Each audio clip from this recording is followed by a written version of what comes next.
Gas के अणुगति सिद्धांत से डाल्टन के आंशिक दाब के नियम की व्युत्पत्ति करिए। तो यहाँ पर डाल्टन के आंशिक दाब का नियम क्या है, या Dalton's law of partial pressure, ये क्या होता है।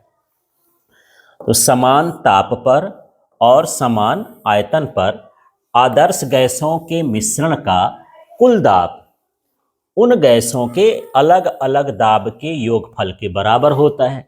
अब इसको समझें कि कोई बर्तन है और उसके अंदर कार्बन डाइऑक्साइड भरी हुई है और उसका दाब जो है 15 एटीएम है। इसी तरह से ऑक्सीजन है, उसी आयतन में और उसी ताप पर इसका जो दाब है वो 20 एटीएम है। और इस तरह से यदि उसके अंदर उसी आयतन और उसी ताप पर आर्गन गैस भरी जाती है तो मान के चलते हैं कि ये 25 एटीएम इसका दाब है। तो कुल दाब क्या होगा, इनका अलग अलग दाबों का योगफल हो जाएगा। तो ये 5 5 10 2 2 4 1 5 1 60 एटीएम उस तीनों गैसों के मिश्रण का दाब हो जाएगा। तो यही है, यदि आदर्श गैस हैं तो आदर्श गैस के मिश्रण का जो कुल दाब होता है अलग अलग गैसों के कुल दाब के बराबर होता है, पर कंडीशन ये है कि आयतन और ताप कैसा होना चाहिए, समान। तो इसी सूत्र को हम इस तरह से लिख देते हैं और इसको इसी तरह से पढ़ सकते हैं, जैसे पहले गैस का दाब, दूसरे गैस का दाब, ये तीसरे गैस का दाब, और तीनों का दाब किसके बराबर है, P।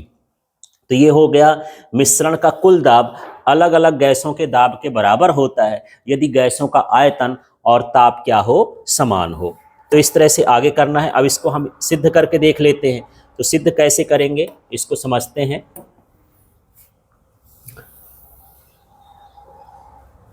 तो यहां देख लीजिए, गैसों का दाब हम क्रमशः ऐसा ले लेते हैं। तो ये दाब का सूत्र होता है।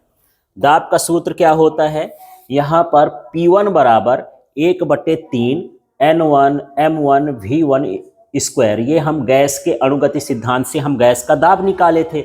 अब ये पहले गैस का है तो 1 1 लगा लिए। इसी तरह से P2 की बात कर लेते हैं तो पूरा सूत्र वही है, केवल इनमें 2 2 लगा देना है, N2 M2 V2 और ये स्क्वायर और इसका बार हो गया। इसी तरह से P3 है 1/3 N3 M3 V3।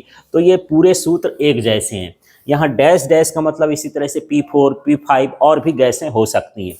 अब हमको मिश्रण का दाब निकालना है। इसका मतलब ये है कि इनके अलग अलग दाबों का हम क्या कर देंगे, योग कर देंगे। तो यहाँ हमारे पास हो गया P1 + P2 + P3।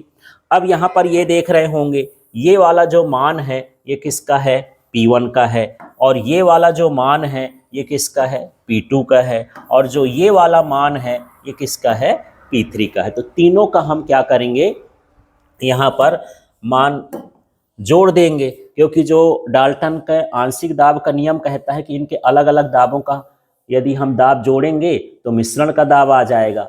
अगले स्टेप में आपको देखना है, यहाँ पर अगला स्टेप क्या है। तो अगले स्टेप में यहाँ देख रहे होंगे, आपको समझ में आ रहा होगा कि यहाँ 1 लिखा है और यहाँ क्या लिखा है, 2। तो हम सब के साथ 1/2 कर देंगे, क्योंकि जब हम 2 का गुणा कर रहे हैं तो 2 का हमको क्या करना पड़ेगा, भाग। तो देखना, ये N1 उतार दिया, इसको भी उतार दिए, इसके साथ हम क्या जोड़ दिए, 1/2। इसी तरह से दूसरे वाले में देख लेते हैं, यहाँ N2 हम उतार दिए और इसके साथ लिख दिए 1/2। फिर यहाँ N3 उतार दिए और इसके साथ भी 1/2 लिख दिए, और ये जो बटे का 3 है ये तो कॉमन हो गया है, और जो 2 का हम गुणा करें वो भी कॉमन हो गया। इस तरह से आएगा। अब अगले स्टेप में हम मान रहे हैं कि समान ताप है। तो जब समान ताप होता है तो गैस की जो आंतरिक ऊर्जा होती है, गतिज ऊर्जा होती है, वो एक समान होती है। तो यहाँ पर जो भी हमारा ये मान आया है उसमें जो गतिज ऊर्जा होगी वो सभी मान बराबर होंगे। तो गतिज ऊर्जा कैसे देख लेते हैं, इसका मान ये देख लो, ये मैं लिख दिया हूँ। इसी तरह से इसका मान ये देख लीजिए, इसमें ये मैं लिख दिया हूँ। इसी तरह से इसका मान, और भी गैसें होंगी, ये सभी का मान बराबर होगा। क्यों होगा, क्योंकि यहाँ पर यदि ताप समान है तो इनकी गतिज ऊर्जाएं भी समान होंगी। तो यहाँ पर लिख सकते हैं, यदि n गैसें हैं तो 1/2 mn Vn का स्क्वायर। इस तरह से यहाँ पर मान आ जाएगा। तो अगले स्टेप में हम क्या कर रहे हैं, अगला स्टेप देखिएगा। यहाँ पर ये P1 plus P2 plus P3 तो लिखा ही है, तो ये P1 plus P2 plus P3 आ गया। फिर ये 2/3 है तो ये 2/3 आ गया। अब यहाँ पर ये जो इतना सारा ये सब कुछ लिखा हुआ है, इसको हम नंबर में लिख दिए हैं, तो 2/3 गुणे 1/2 ये हो जाएगा mn vn, और अंदर क्या बचेगा, अंदर इसमें से n1 बचेगा, इसमें से n2 बचेगा, इसमें से n3 बचेगा। इस तरह से यहाँ पर बच गया। अब यहाँ देख लेते हैं कि 2 और 2 ये क्या हो जाएंगे, कैंसिल हो जाएंगे। हमारे पास क्या बचा, n1 plus n2 plus n3 और mn vn का स्क्वायर बच गया।